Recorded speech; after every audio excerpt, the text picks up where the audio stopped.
California trip begins in earnest tonight, and one would hope that there'd be some significant urgency from all concerned, but especially Dan Muse, to get the team where it was a week ago today. Good morning to you. Good Tuesday morning. I'm Dejan Kovacevic of DK Pittsburgh Sports. This is Daily Shot of Penguins. It comes your way bright and early every weekday if you're into football and or baseball. I also offer daily shots of the other two teams in town, Steelers and the Pirates. Penguins versus Ducks is a 10:38 p.m. Eastern Time face-off out in Anaheim, California. Taylor Haas, our beat writer from DK Pittsburgh Sports, is out there covering. The team practiced out there yesterday, and all of her content from that session is posted for you there. What I want to see tonight, even more than the hinted suggestions that you might see some different people on defense, and by that I mean Chris Letang practiced. It's still not 100% that he'll play. Both Connor Clifton and Matt Dumba have been scratched for all 3 games so far. That's not going to go on forever, especially considering how lousy the left-handed defense has been. But there's more to this than that. There's more to this than being able to point to any positional group or certainly any person.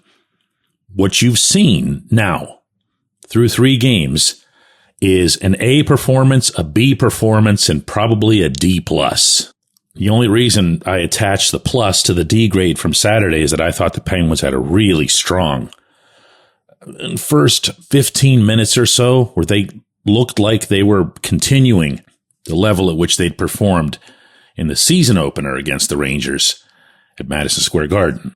It's not ideal. It's not ideal to be going backward. What you want to see for this franchise really as a whole in the 2025-26 NHL season, but also all throughout the system, is progress. You want to see them moving forward. You want to see them getting better. So while it's wonderful that you have the opener that you did, and while it's wonderful that you were able to really go toe-to-toe with the Islanders in the home opener, because I thought the Islanders played really hard. You don't want to peak at the very beginning. And what that's going to mean for this team, above all, is getting back to getting tighter. What was most impressive about what happened in New York was the way the Penguins moved in a pack, the way they supported each other, the way they were working together to win the puck, working together to keep the puck, and even moving closely together on the rush, meaning through the neutral zone. All of that vanished in the second and third periods Saturday. And all of that's got to come back tonight against the Ducks. And in a way, I think this is an ideal opponent to be facing for this, meaning as a test, because the Ducks have some pretty gifted forwards. I think everybody can agree on that. And maybe there's that same sense that you had against the Rangers top line or the Islanders top line, where you almost want there to be a little bit of, I don't know if fear is the right word, but maybe it is. You've got to think that when you're on the ice with these guys, they're a threat to score against you, whoever it is. That was the attitude and the approach that the Penguins had at the Garden. They carried that into the home opener. And I'm trying to find a nice way to word this without offending anybody, but they played in a manner that suggested they were the underdog. They played like they'd need to pull off an upset to win.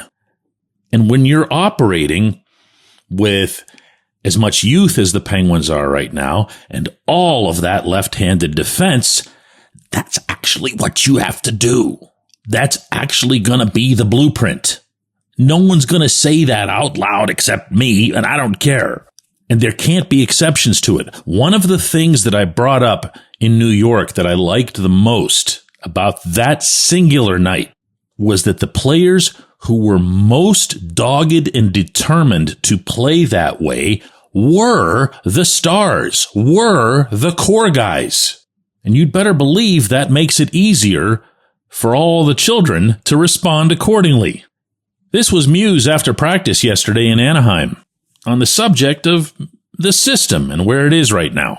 Now we're moving through it. I think with everybody, like when you get to the beginning of the year, especially when you got a new staff coming in, like it takes a little bit of time. Like there's things, we're constantly looking at and reviewing. I think, there's a base that's there, but we never had the expectation that we'd be going into, even within these first few games and like everything's, completely where we want it to be. That's going to take time.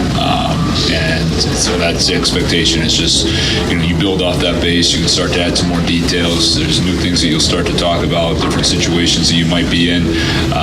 We're having some of those conversations today, and those conversations are definitely going to continue to be there. Get back to it. Get all the way back to it. What happened in New York, and I had a bunch of people, Muse included, agree with me when I asked them about this up there, was the result of an entire training camp that was committed to that style, an entire preseason that was committed to that style. Boomerang back like right now. When we come back, J1Q.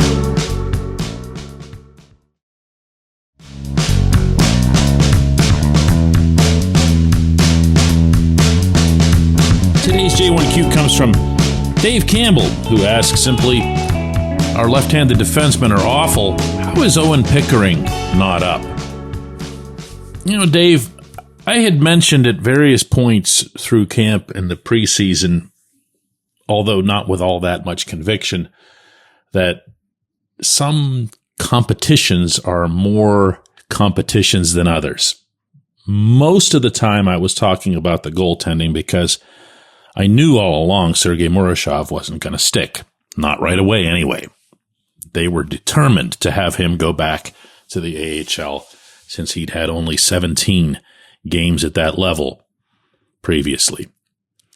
But when it comes to the defenseman, and that's left or right, I can promise you that it was going to take some superhuman showing from Pickering to make the team for the opener. And the reason for that is just plain old numbers. As I said in the opening segment, you're still talking about Matt Dumba and Connor Clifton being regular healthy scratches for all 3 games so far, which tells you, I would think, that what they had planned and had in mind was that they would operate with 7 defensemen, of course, the one extra. They would have the extra defenseman being on the right side, meaning one of Dumba or Clifton, and that Harrison Brunick wasn't going to make the team. So what you'd have in that scenario is 3 left-handed defensemen, the 3 who are currently starting, and Dumba and Clifton behind Erik Karlsson and Chris Letang. So Brunick leaves them no choice. They have to keep him. They've got all these other guys. They want to try to at least see what they have. There's got to be some period of evaluation or trying to build up their value toward a trade, toward more future assets. But where that leaves Pickering is that he's either convincing enough to be a starter instantly, or he's going to be on that bubble. And the determination that very obviously was made by management is that he's on the bubble to an extent in performing relative to these guys. So you're not going to scratch him. You need to keep him playing, so he goes down. Now, I don't like that, but I don't like it principally from the standpoint that I was hoping that Pickering would have made himself, fairly or not, as indispensable as Brunick did. They even, you might recall, had those 2 paired together, not just in preseason games, but also in some of the training camp practices. So they had something that was set up there. It wasn't like Pickering got buried beforehand. That part of it, that test, if you want to call it that, didn't really go well. Now, I could go on about this, but the bottom line is he's going to be up. He's a first-round pick. He's got the size. He's actually bigger and stronger than ever. He's got the skating. He's got a good sense, I feel like, and has always had this, for when to jump up in the play, when to not just join the rush, but to sometimes lead the rush. What he has to do, and he knows this. He and I had a good talk.